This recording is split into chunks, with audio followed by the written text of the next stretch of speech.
तो आखिरकार वो पल आ गया जिसका इंतजार सियासी गलियारों में कई दिनों से हो रहा था। सीएम त्रिवेंद्र सिंह रावत और वन मंत्री हरक सिंह रावत की मुलाकात हुई।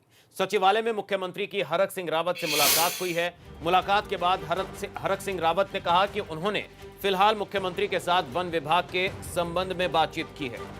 अगली मुलाकात के दौरान वो श्रम बोर्ड के संबंधित सीएम से बात करेंगे। आपको बता दें कि श्रम बोर्ड अध्यक्ष पद से हटाए जाने के बाद से ही हरक सिंह रावत नाराज चल रहे थे। इससे आज सौहार्दपूर्ण बातचीत हुई है, लेकिन क्योंकि मेरे बहुत सारे वन विभाग के मामले थे जिसमें एचओडी का आज तैनाती होने का आदेश होना था, तो जो बहुत ज़रूरी मामले थे वन विभाग से संबंधित उन मामलों में चर्चा हुई। और क्योंकि इसलिए माननीय मुख्यमंत्री के एक समीक्षा बैठक में जाना था, इसलिए मुख्यमंत्री और मेरी ये बात। वहीं मंत्री हरक सिंह रावत को अध्यक्ष पद से हटाने के बाद अब चहेतों पर भी गाज गिरने लगी है। निर्माण कर्मकार कल्याण बोर्ड के सचिव पद से दमयंती रावत की भी छुट्टी हो गई है। दमयंती रावत को हरक सिंह रावत के बेहद खास माना जाता है। बोर्ड के नए अध्यक्ष ने दमयंती को कार्यमुक्त कर दिया है। अध्यक्ष बनने के बाद हरक सिंह रावत ने दमयंती को नियम के खिलाफ सचिव पद पर बिठाया था और एक तरफ हरक सिंह की सीएम से मुलाकात हुई तो वहीं उसके कुछ ही देर बाद ही यह फैसला आ गया। और ज्यादा जानकारी के लिए, अपडेट के लिए एक बार फिर से रुख करेंगे। हमारे ब्यूरो चीफ अजीत सिंह राठी हमारे साथ जुड़ चुके हैं। अजीत जी, आपसे जानना चाहेंगे, आज मुलाकात होती है लंबे इंतजार के बाद, हरक सिंह रावत के करीबी मानी जाती हैं, उनको भी आज सन्निर्माण कर्मकार कल्याण बोर्ड से हटाया गया। क्या माना जाए, ये जो दूरियां हैं, ये जो मुश्किलें हैं, अब और बढ़ने वाली हैं? देखिए, ये पिछले दिनों की ही बात है जब बोर्ड के पुनर्गठन के बहाने हरक सिंह रावत की अध्यक्ष के पद से सरकार ने छुट्टी कर दी थी। मुख्यमंत्री ने उनको हटाए जाने के बाद तो फिर हरक सिंह रावत का यह कहना था कि उनको बिना बताए उनकी विदाई कर दी गई है, तो जो उनके लिए ठीक नहीं है और उनकी एक तरह से इंसल्ट हुई है। तो उसी दिन से ये बहसबाजी हो रही थी कि हरक सिंह रावत ने कहा था कि वो मुख्यमंत्री से मिलेंगे, लेकिन 2 कार्यक्रम देहरादून में ही हुए तो और मुख्यमंत्री के उन कार्यक्रम में क्योंकि वन विभाग के कार्यक्रम थे और एक आयुष विभाग का था, दोनों मंत्रालय हरक सिंह रावत के पास थे, तो हरक सिंह मुख्यमंत्री के कार्यक्रम में नहीं गए। उसके बाद आज मुख्यमंत्री की कई दिनों बाद मुख्यमंत्री और हरक सिंह के बीच में बातचीत हुई है, तो हरक सिंह ने जैसे दावा किया है कि वो आज केवल वन विभाग के प्रस्ताव थे, उन्हीं पर चर्चा हुई है। और जैसे ही वो मीटिंग कर रहे थे उसी समय जो श्रम विभाग उसके सन्निर्माण और कर्मकार कल्याण बोर्ड की जो सचिव है वो उनको कार्यमुक्त कर दिया गया था। तो ये जो है मतलब जो इशू था उस पर आज बात नहीं हुई, तो इसके कई मायने निकले जा सकते हैं। या तो हरक सिंह ने कोशिश की हो, मुख्यमंत्री ने तो उनको तवज्जो ना दी हो, तो तमाम तरह की चीजें हो सकती है, लेकिन ये तकरार अभी चल रही है। बहुत बहुत शुक्रिया अजीत जी हमारे साथ जुड़ने के लिए। तो सन्निर्माण कर्मकार बोर्ड के सचिव पद से भी छुट्टी हो गई है दमयंती रावत की, जो हरक सिंह रावत की करीबी मानी जाती है।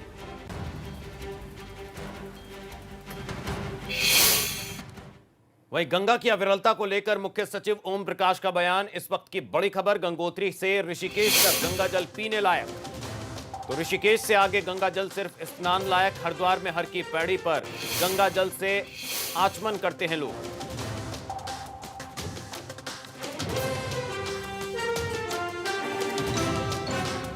तो आपके लिए एक बड़ी खबर है, हरिद्वार में अगर आप स्नान करने जाते हैं तो ये बयान कई मायनों में बेहद खास है। इस वक्त की बड़ी खबर आपको बता रहे हैं, गंगा की अविरलता को लेकर ये बड़ा बयान दिया गया है। हरिद्वार में हर की पैड़ी पर गंगा जल से आचमन करते हैं लोग।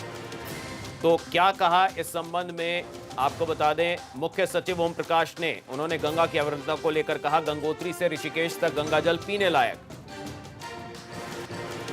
गंगा में जो वाटर क्वालिटी की स्थिति है कि ऋषिकेश तक का पानी जो है वो, गंगोत्री से ऋषिकेश तक का पानी ये पीने लायक है। और ऋषिकेश से हरिद्वार के आगे तक, जहाँ तक राज्य की सीमा है, वहाँ का पानी नहाने लायक है। लेकिन अभी चूँकि बारिश हुई थी तो बारिश में क्योंकि बहुत पानी आता है तो पानी शुद्ध हो जाता है, तो हम लोग लगातार इसका अनुश्रवण कर रहे हैं। उधर योग गुरु बाबा रामदेव आज हरिद्वार पहुंचे और भूपतवाला स्थित हरिहर कन्हैया धाम आश्रम के लोकार्पण कार्यक्रम में उन्होंने शिरकत की। कार्यक्रम में भारी संख्या में साधु संतों के साथ उत्तराखंड के कैबिनेट मंत्री मदन कौशिक भी मौजूद रहे। इस मौके पर योग गुरु ने फरीदाबाद की घटना की निंदा की। इस प्रकार से ये निशंस हत्याओं का एक दौर चल रहा है लव जिहाद के नाम पर, ये बहुत ही शर्मनाक है। और इस्लाम के सभी बड़े मुल्ला मौलवियों मौलानाओं से लेकर के जिम्मेदार लोगों को इसको की खिलाफत करनी चाहिए। और कोई भी गुंडा, कोई भी एक शैतान हैवान व्यक्ति इस तरह से कोई हरकत न कर पाए, ऐसी भारत में कठोर कानून व्यवस्था भी होनी चाहिए। ऐसे दरिंदों को जल्दी से जल्द खुलेआम, मैं तो कहता हूँ सरेआम उनको चौराहों पर फांसी लगनी चाहिए। उत्तराखंड के जंगलों में एक बार फिर से आग लगने का सिलसिला शुरू हो गया है। उत्तरकाशी और अल्मोड़ा के जंगलों में आग लगी हुई है। हर्षिल घाटी में जंगल धधकने लगे हैं। वन विभाग आग बुझाने में नाकाम साबित हो रहा है। उधर अल्मोड़ा से लगे लक्ष्मेश्वर के जंगल में भी आग लग गई। फायर ब्रिगेड की गाड़ियों ने मौके पर पहुंचकर जंगल की आग को किसी तरह से बुझा दिया है। मगर बड़ा सवाल यह है कि इन दिनों में जंगलों में आग क्यों लग रही है।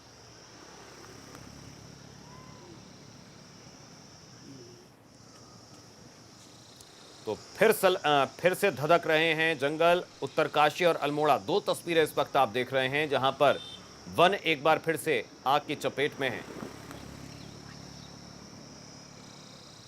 हर्षिल घाटी के जंगल में आग, फिर सुलग रहा है जंगल। उत्तरकाशी और अल्मोड़ा, दो तस्वीरें।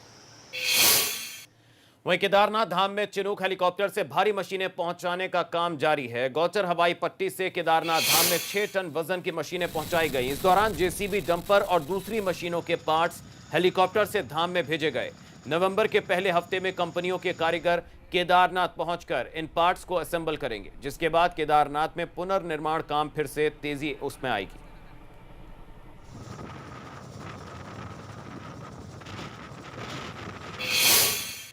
वहीं काशीपुर में आईपीएल में सट्टेबाजी के खेल का खुलासा हुआ है। पुलिस ने आईपीएल मैचों पर ऑनलाइन सट्टा लगाने वाले 4 सटोरियों को गिरफ्तार कर लिया है। आरोपियों में से एक पिछले 4 साल से आईपीएल मैच में बुकी के रूप में काम भी कर रहा है। आरोपी यूपी के रामपुर के रहने वाले हैं। मैच खत्म होने के बाद ये अलग दिन काशीपुर आते थे और पैसों का लेन देन किया जाता था। आरोपियों ने बताया कि बाजपुर निवासी गुरुजी और काशीपुर निवासी नीटू उर्फ पाजी इन्हें मैच के दौरान ऑनलाइन सट्टे के लिए आईडी उपलब्ध करवाते हैं। पुलिस को अब गुरुजी और पाजी की तलाश है।